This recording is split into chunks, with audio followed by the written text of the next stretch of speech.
के तपाईलाई कहिल्यै यस्तो लाग्छ कि दिनमा 24 घण्टा पनि कम भयो? गर्नुपर्ने कामको लिस्ट लामो छ, तर दिन सकिन्छ, काम सकिँदैन? यदि तपाईको जवाफ हो भने म तपाईलाई एउटा रहस्य बताउँछु। तपाईको समस्या समय होइन, तपाईको दिमाग हो। र आजको यो भिडियोले तपाईले काम गर्ने तरिका र जीवनलाई सधैँको लागि बदल्न सक्छ। अन्तिमसम्म हेर्नुहोला। नमस्ते साथीहरू, हाम्रो च्यानल नेपाली थिङ्क स्पेसमा तपाईहरुलाई हार्दिक स्वागत छ। हाम्रो उद्देश्य संसारका सबैभन्दा उत्कृष्ट किताबहरूबाट अमूल्य ज्ञान निकालेर तपाईहरुसम्म सरल नेपाली भाषामा पुर्याउनु हो, ताकि तपाई आफ्नो जीवनलाई अझै राम्रो बनाउन सक्नुहोस्।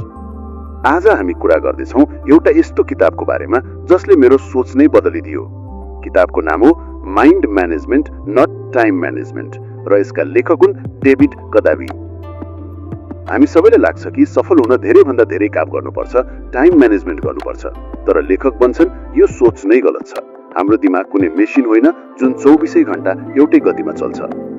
यो किताबले हामीलाई समयको पछि दौडिनुको सट्टा आफ्नो मानसिक ऊर्जालाई सही ठाउँमा सही समयमा कसरी प्रयोग गर्ने भनेर सिकाउँछ। यदि तपाईँ विद्यार्थी हो, जागिरे हो, व्यवसायी हो वा गृहिणी, जो कोही भए पनि यो किताबको ज्ञानले तपाईको तनाव कम गरेर उत्पादकता बढाउन मद्दत गर्नेछ। त्यसैले यदि तपाईँ तयार हुनुहुन्छ भने यो भिडियोलाई एक लाइक गरिदिनुहोस्, हाम्रो च्यानललाई सब्स्क्राइब गर्नुहोस् र भिडियोको अन्त्यसम्म मसँगै रहनुहोला, किनकि म तपाईलाई एउटा विशेष बोनस टिप पनि दिनेछु जुन तपाईँ आजैबाट प्रयोग गर्न सक्नुहुन्छ।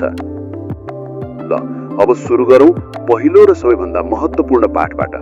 लेखक भन्छन् दिनको हरेक घण्टा बराबर हुँदैन। तपाईको दिमागको ऊर्जा पनि दिनभरि एकनास रहँदैन। सोच्नु त, बिहान उठ्ने बित्तिकै तपाईँ जति फ्रेश र ऊर्जावान महसुस गर्नुहुन्छ, के दिउँसो 3 बजे पनि त्यस्तै हुन्छ? पक्कै हुँदैन। यही कुरालाई लेखक क्रिएटिभ एनर्जी भन्छन्। उदाहरण, मानौ तपाईँ लोकसेवाको तयारी गर्दै हुनुहुन्छ। तपाईको सबैभन्दा गाह्रो विषय गणित छ। अब तपाईले टाइम म्यानेजमेन्टको तरिका अपनाउनु भयो भने दिनको कुनै पनि खाली समयमा गणित पढ्न बस्नुहोला। तर माइन्ड म्यानेजमेन्टको तरिका अनुसार तपाईले त्यो गाह्रो विषय बिहानको समयमा पढ्नुपर्छ, जति बेला तपाईको दिमाग सबैभन्दा ताजा र शक्तिशाली हुन्छ। त्यो समयलाई हामी गोल्डन आवर्स भन्न सक्छौँ। दिउँसो खाना खाएर अलि अल्छी लागेको बेला सामान्य ज्ञान पढ्ने वा करेन्ट अफेयर्सको भिडियो हेर्ने जस्ता सजिला काम गर्नुहोस्। फाइदा, यसो गर्दा तपाईले कम समयमा धेरै कुरा बुझ्नुहुन्छ र तपाईलाई पढाइ बोझ लाग्दैन। आफ्नो गोल्डन आवर्स चिन्नुहोस् र त्यसलाई सबैभन्दा महत्त्वपूर्ण कामको लागि प्रयोग गर्नुहोस्। अब दोस्रो पाठ, जुन तनाव कम गर्नको लागि एकदमै जरुरी छ। लेखक भन्छन् your mind is for having ideas not holding them. अर्थात् तपाईको दिमाग आइडिया सोच्नको लागि हो, तिनीहरूलाई भण्डार गरेर राख्नको लागि होइन।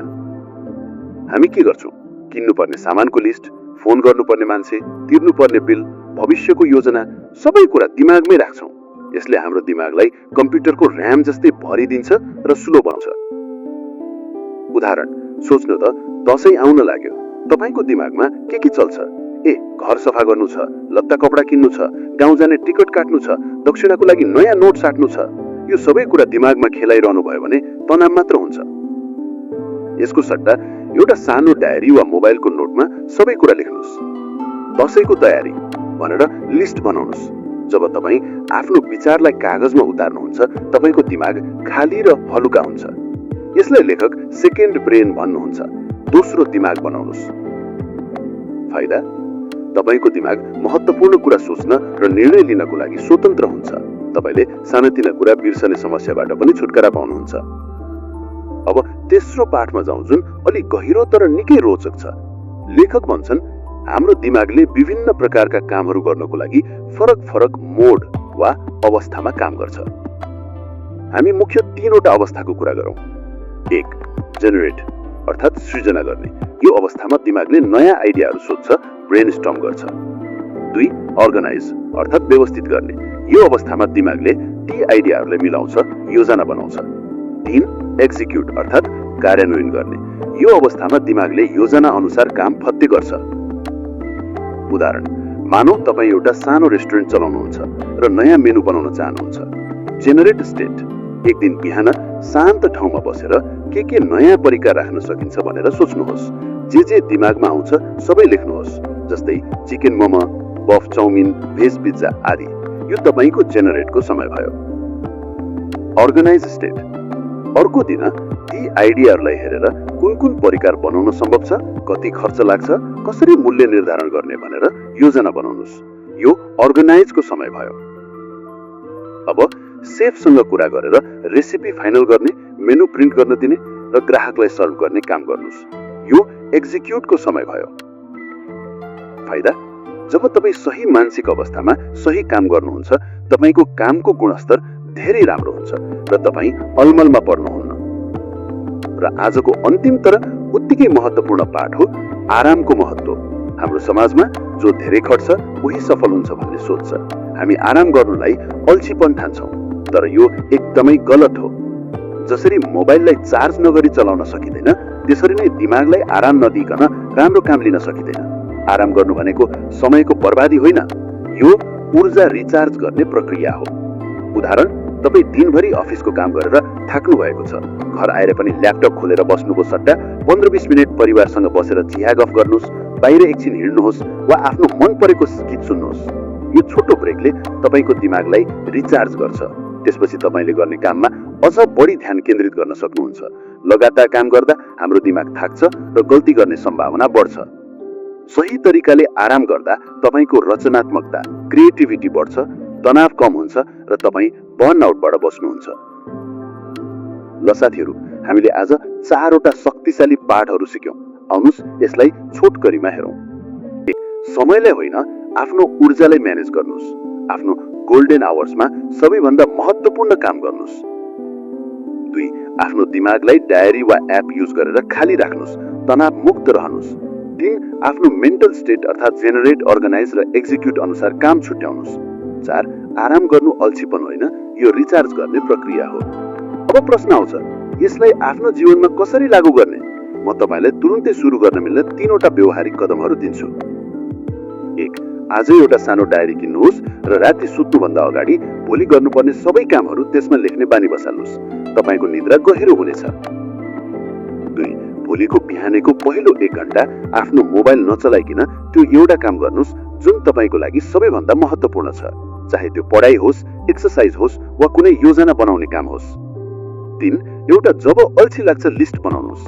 यसमा तपाईले आफ्नो कम ऊर्जा भएको बेला गर्न सक्ने सजिला कामहरू लेख्नुहोस्, जस्तै कोठा मिलाउने, इमेलको जवाफ दिने वा पुराना फाइलहरू सफा गर्ने।